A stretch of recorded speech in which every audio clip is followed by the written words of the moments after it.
ஆமாம், நான் ஆக்சுவலி அவர் மியூசியம் போயிருக்கேன்.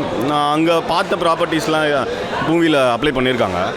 அண்ட் அவரோட ஒரு கார் ஒன்று இருக்குது, ஒரு இன்னோவேட்டிவான ஒரு கார், டிஃப்ரெண்ட்டாக இருக்கும். அது நான் அது நேரில் பார்த்துருக்கேன் அந்த காரை. ஆனால் அது எப்படி ரன் ஆகும்லாம் பார்த்ததில்ல. அதெல்லாம் வந்து மூவியில் நல்லாவே காமிச்சிருக்காங்க. அண்டு இது வந்து ஒரு மாதிரி டாக்குமெண்ட்ரி மாதிரி இருக்கும் மூவி. ஆனால் உங்களுக்கு கமர்ஷியல் சீன்ஸும் இருக்குது. எதுவுமே வந்து எல்லா இடமுமே டல்லாலாம் போகாது. மூவியே ஆக்சுவலாக ஸ்பீடாக தான் போச்சு. நான் கூட நீங்கள் சொல்கிற மாதிரி ஒரு பயோகிராஃபி மூவி ஸ்லோவாக இருக்கும் அப்படின்னா அப்படிலாம் போகாது. உங்களுக்கு எண்டு வரைக்குமே நல்லாயிருக்கும். லாஸ்ட்டில் கொஞ்சம் சின்ன சின்ன ட்விஸ்டெல்லாம் காட்டுவாங்க. எல்லாமே வந்து ஒரு ஸ்க்ரீன் ப்ளேவே நல்லாயிருக்கும். நீங்கள் ஒரு இல்லை, நான் என்ன சொல்கிறேன்னா, இந்த மூவி வந்து கேஸ்டிங்காக பார்க்கக்கூடாது. இவங்க தான் நடிச்சிருக்காங்க அப்படின்றத விட இந்த மூவியே வந்து நல்லாயிருக்கும். இன்னுமே இந்த இந்த எந்த ரோல்ஸில் யார் நடிச்சிருந்தாலுமே டைரக்டர் மேபி இந்த ஸ்டோரி அந்த மாதிரி எடுத்திருக்காரு. அவங்க கேரி பண்ணவே வந்து உண்மையிலே வந்து இந்த ரோல்ஸை யார் நடிக்க சொல்லியிருந்தாலும் அவங்களால இந்த ரோலை கரெக்டாக பண்ணியிருக்க முடியும். அந்த மாதிரி தான் ஸ்க்ரீன் ப்ளேவே இருக்கும். அண்ட் இவங்க எல்லாருமே நல்லா நடிச்சிருப்பாங்க. ஸோ எனக்கு என்னென்னா, ஒருத்தர் மேபி கம்மியாக நடிச்சு இன்னொருத்தர் நல்லா நடிச்சிருந்தா நீங்கள் சொல்கிற மாதிரி டிஃப்ரென்ஸ் கண்டுபிடிக்கலாம். மூவி ஃபுல்லாக எல்லாருமே நல்லா தான் நடிச்சிருப்பாங்க. ஒரு மாதிரி ரியலிஸ்டிக்காக எல்லாருமே வாழ்ந்துருப்பாங்களா. ஸோ யாருமே நடிக்கிறாங்கன்ற ஒரு ஃபீலே இல்லை. நல்லா இருந்துச்சு. இல்லை, எனக்கு இதில் ஒரு சில ஸ்டோரிஸ் ஆல்ரெடி தெரியும். அதனால் நான் நினச்ச எல்லாமே இருந்துச்சு. அது இல்லாமல் கொஞ்சம் எக்ஸ்ட்ரா இன்ஃபர்மேட்டிவாகவும் இருந்துச்சு.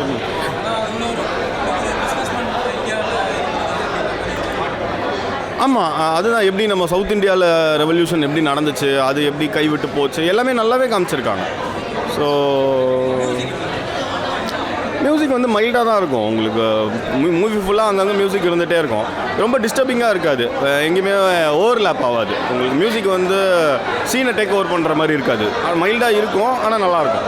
ப்ளசண்ட்டாக இருந்துச்சு. ஒரு மாதிரி உட்காந்து எரிச்சலாக பார்க்குற மாதிரி இல்லாமல் ப்ளசண்ட்டான ஒரு மூவி. இந்த படத்தில் ஜிடி நாயுடு நடிச்சிருக்காரு, உயிரோட நடிச்சிருக்காரு. மாதவன் தான். அது மாதவன் சொன்னால் அது நல்லா இருக்காது. ஏன்னா ஜிடி நாயுடுவாகவே நடிச்சிருக்காரு, ரொம்ப சூப்பராக நடிச்சிருக்காரு. இதில் எல்லாருமே கோ ஆர்டிஸ்ட் எல்லாமே ரொம்ப சூப்பராக பண்ணியிருக்காங்க. இப்போ நம்ம ஒரு புத்தகங்கள்லேருந்து திறந்து வச்சு படிக்கிறோன்னா, படிச்சுட்டு இருக்கும்போது தூக்கம் சொக்கும், அந்த பேஜை மறந்துடும், அடுத்த பேஜ் போட அப்புறம் படிச்சிக்கலான்ற மாதிரி விட்டுரும். இது 2.5 மணி நேரம் படமாக பார்க்கும்பொழுது ரொம்ப சூப்பராக இருக்குது. ரொம்ப யதார்த்தமாக நடிச்சிருக்காரு.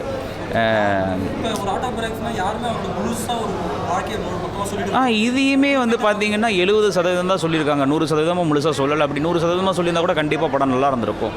70% ஒரு மாதிரி ஐயோ தமிழ்நாடு இப்படியா, இப்பேற்பட்ட தலைவர்களாக இருக்காங்களா, இன்றைக்கி சுருட்டிட்டு போகிற தலைவர்கள் தான் இருக்காங்க. ஆனால் அன்றைக்கி பார்த்தா இப்படிப்பட்ட தலைவர்கள் வந்து தமிழ்நாடு மீது, தமிழ்நாடு மக்கள் மீது பெரிய நம்பிக்கை வச்சுருக்காங்க. ஏன்னா அப்துல் கலாம் வந்து சொன்னார், கனவுகள் காலங்க மெய்ப்படப்படும் அப்படின்ட்டு.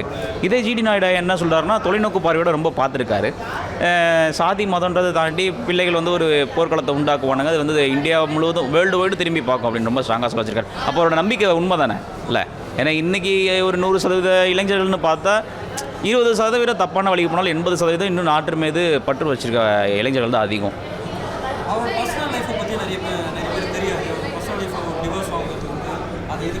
அதான் என்னென்னா, ஒருத்தர் வந்து நம்ம மேலே தப்பான ஒரு விஷயத்தை திணிக்கிறான்னா, அந்த தப்பை வச்சு அவனுக்கு உணர்த்துகிற விஷயத்தை ரொம்ப ஸ்ட்ராங்காக சொல்ல வந்திருக்காரு. ஏன்னா ஓவராலாக படத்தை எப்போவுமே விரிவாக்கமாக சொல்ல மாட்டேன். ஏன்னா விரிவாக்கமாக சொன்னால் அங்கே உட்காந்து பார்க்குற டைம் வேஸ்ட் ஆகிடும்ல. ஓவராலாக படம் ரொம்ப சூப்பராக இருக்குது. முக்கியமாக இன்றைக்கி படிப்பில் ரொம்ப இம்பார்ட்டண்ட்டாக இருக்காங்களா பசங்க, அவங்களாம் பேரண்ட்ஸை கூட்டிகிட்டு வந்து பார்க்க வேண்டிய படம், பேரண்ட்ஸ் பிள்ளைகளை கூட்டிட்டு வந்து பார்க்க வேண்டிய படம். ஓவராலாக நல்லா இருக்கு படம்.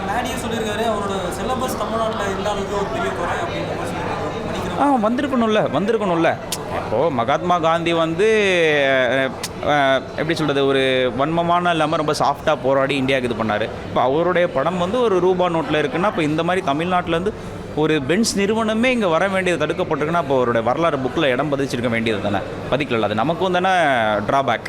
ஸோ அதனால் இனி வரக்கூடிய நாட்கள் வந்து ரொம்ப சூப்பராக இருக்கும். இந்த மாதிரியான ஒரு சில அரசியல் இருக்காதுன்னு நம்புகிறோம். ரொம்ப சூப்பராக இருக்குது. படத்தில் எதுவுமே குறை சொல்ல முடியாது. அப்படி குறை சொல்கிறோன்னா படம் பார்க்க தகுதியற்றவர்கள். காரணம் என்னென்னா, இன்றைக்கி உள்ள இளைஞர்கள்லாம் கத்தியத்து குத்துனமா ரத்தம் தெரியுதா அந்த மாதிரி தான் எதிர்பார்க்குறாங்க. அது வேண்டாம். அதை பார்ப்பானுங்க, மைண்டில் ஓடிக்கிட்டே இருக்கும். திடீர்னு மச்சாடே அவன் நஷ்டம் வாடா ஒரு 10 பேர் கிளம்பலாம், அந்த மாதிரி போய்ட்டு போனேன். அது வேண்டாம். நல்ல படங்கள் எவ்வளவோ இருக்குது. ஓவராலாக படம் நல்லாயிருக்கு. ஃபேமிலியோட வந்து பாருங்கள். தேங்க்யூ. ஜிடி நாயுடு படம் பார்த்திங்கன்னா ரொம்ப இன்ட்ரெஸ்டிங்காக இருக்குது. அடுத்து என்ன ஆர்வமாக இருக்குது. நம்ம ஸ்கூல் டேஸில் தான் இதை படிச்சுப்போம். ஒரு பாட புக்கில் தான் இது சப்ஜெக்டாக வந்தது. அது வந்து இன்றைக்கி தேட்டரில் வரும்போது ரொம்ப நல்லாயிருக்கு. ஸ்க்ரீன் ப்ளே நல்லா பண்ணியிருக்காங்க. மாதவன் சொல்லவே வேணாம். அலைப்பாயுதையிலேருந்து இன்னைக்கு வரைக்கும் எனக்கு மாதவன்னா ரொம்ப பிடிக்கும். அதனால தான் இன்றைக்கி ஃபஸ்ட் டே ஃபஸ்ட் ஷோக்கு வந்திருக்கேன். ஸோ அவரோட ஆக்டிங்கு ஏஜ் ஆக ஆக அவர் இன்னும் நல்லா பண்ணிகிட்ருக்காரு. வேறு லெவலில் இருக்குது.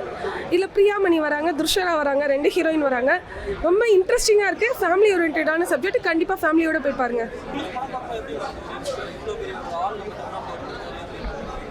ரொம்ப ஷாக்கிங்காக இருக்குது. இப்போது மின்சாரத்தை கண்டுபிடிச்சது தாமஸ் ஆல்வா எடிசன். அது மாதிரி ஒன்றுத்துக்கு ஒருத்தர் தான் இருப்பாங்க. இவர் இவ்வளோ பண்ணியுமே அவர் அழிக்கிறதுக்கு தான் இவ்வளோ பேர் இருந்திருக்காங்களா அப்படின்றத படத்தை ஸ்க்ரீன் பிளேயில் பார்க்கும்போது, புக்ஸில் நம்ம படிக்கும்போது ஓகேன்னு ஒரு நாலேஜ் தான் வரும். இதை தேட்டரில் பார்க்கும்போது நல்லாயிருக்கு. எனக்கு ஒரு நியூ எக்ஸ்பீரியன்ஸ் கிடச்சிருக்கு. சத்யராஜோட ஆக்டிங் வேறு லெவலில் இருக்குது. நம்ம மாதவன் கூடவே இருப்பார். அவர் நல்லா சப்போர்ட்டிவாக பண்ணியிருப்பார். ஜெயராம் வந்து ஆப்போசிட் டீமில் இருந்து தான் இன்கம் டேக்ஸ் ஆஃபீஸராக வந்து அகேன்ஸ்டாக தான் பண்ணுற மாதிரி காட்டுவாங்க. அப்புறம் கடைசியில் அவருமே சப்போர்ட்டிவாக இருப்பார். அவங்களுடைய ஒருத்தரோட ரோலை நல்லா பெஸ்ட்டாக பண்ணியிருக்காங்க. வேறு லெவலில் இருக்குது. ஆமாம், ஜிடி நாயுடுவோட வாழ்க்கை வரலாறை பற்றி தான் ஃபுல்லாக எடுத்துக்காங்க. இதில் அரசியல் சம்மந்தப்பட்ட மாதிரி எதுவுமே இல்லை.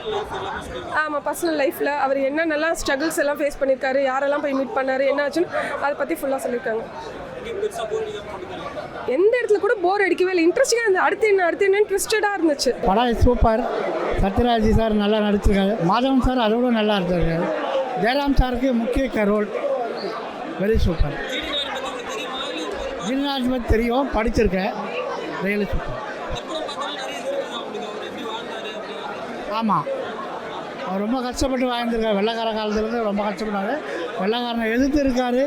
வரி இதில் ரொம்ப இது பண்ணியிருக்காரு. மாதவன் சூப்பர். மாதவன் எப்போவுமே நல்ல ரோல் தான் பண்ணுறாரு. ஆல்ரெடி ஒரு மலையாள படத்தை ஒரு டப் பண்ண ஃப்ளைட் சயின்டிஸ்ட் மாதிரி பண்ணியிருக்காரு. செகண்ட் இது பண்ணியிருக்காரு. Very good. மாதவன் காரெல்லாம் ரியலி சூப்பர். அந்த காலத்து கார் இப்போல்லாம் அந்த மாதிரிலாம் கண்டுபிடிக்க இப்போல்லாம் ஹெவி ஆகிடுச்சு. நல்லா இருந்தது. படம் நல்லா இருந்தது. ஜிடி நாயுடு நல்லா நடிச்சிருக்காப்புல. அவர் மஜாவாக தான் நடிச்சிருக்காரு. நல்லா தான் இருக்குது. மாதவன் வந்து நல்லா தான் பண்ணியிருக்காப்புல. வயசானது தான் கொஞ்சம் சிரிப்பாக இருந்தது. லைட்டாக காமெடியாக வந்து நல்லா தான் இருந்தது படம். ஜிடி நாயுடு நல்லா பண்ணியிருக்கேன். தெரியும் இனிமேல் தான் தெரியும். இப்போ தான் பார்த்தோன்னே தான் தெரியும். விடாமல் நம்ம முயற்சி செய்யணும். எவ்வளோ நல்லா பண்ணிருக்காரு. ஆனால் வெளியில் போயிட்டு இந்த மாதிரி பண்ணுறாங்க. பக்கம் வந்தது. சூப்பராக நினச்சிருந்தது. நல்லா இருந்தது. நல்லா தான் பண்ணியிருந்தேன். காமெடியாக சூப்பராக இருந்தது. சத்யராஜ் காமெடி சில தேவை லாஜிக்கில் திடீர்னு லாஜிக்கில் ஸ்பீடாக வருது. அது மாதிரி ஆச்சு. அவ்வளோதான். மற்றபடி நல்லா தான் இருந்துச்சு.